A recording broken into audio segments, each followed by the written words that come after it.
Hello everyone, বেশ অনেক দিন পর একটা মিনি ব্লগ আপলোড করলাম। আর এই ব্লগটা ছিল উল্টো রথের দিন। তো আমরা সবাই রেডি হয়ে বিকাল বিকাল করে বেরিয়ে পড়েছি উল্টো রথের মেলায় যাব বলে। আর বেরিয়েই দেখি এখানে জগন্নাথ দেবের প্রসাদ বিতরণ হচ্ছে। ওখান থেকে প্রসাদটা নিয়েই মেলায় ঢুকতে না ঢুকতেই মেয়ের বায়না শুরু হাওয়াই মিঠাই নেবে বলে।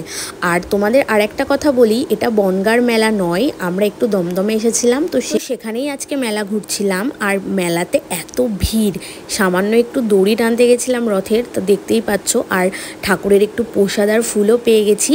তো এবার পালা মেলা ঘোরা, চলো। এবার আমার চোখে পড়েছে এই মাটির তৈরি ছোট ছোট শাকসবজিগুলো, এত সুন্দর দেখতে লাগছিল, আমি নিজেকে না আর ধরেই রাখতে পারলাম না। আর মেলাতে না বাচ্চা কাচ্চা নিয়ে আসলে এত অসুবিধা হয়, যেটাই দেখবে সেটাই ওদের পছন্দ হয়ে যায়।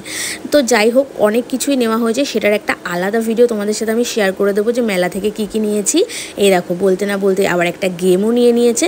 আর আমি নিয়েছিলাম এই মিনি পাখাটা, যেটা আমার তো ভীষণই হেল্প হবে। আমরা তো মেলা ঘুরে প্রচুর মজা করলাম। সো ভিডিওটা ভালো লাগলে অবশ্যই একটা লাইক আর চ্যানেলটিকে কিন্তু সাবস্ক্রাইব করতে হবে।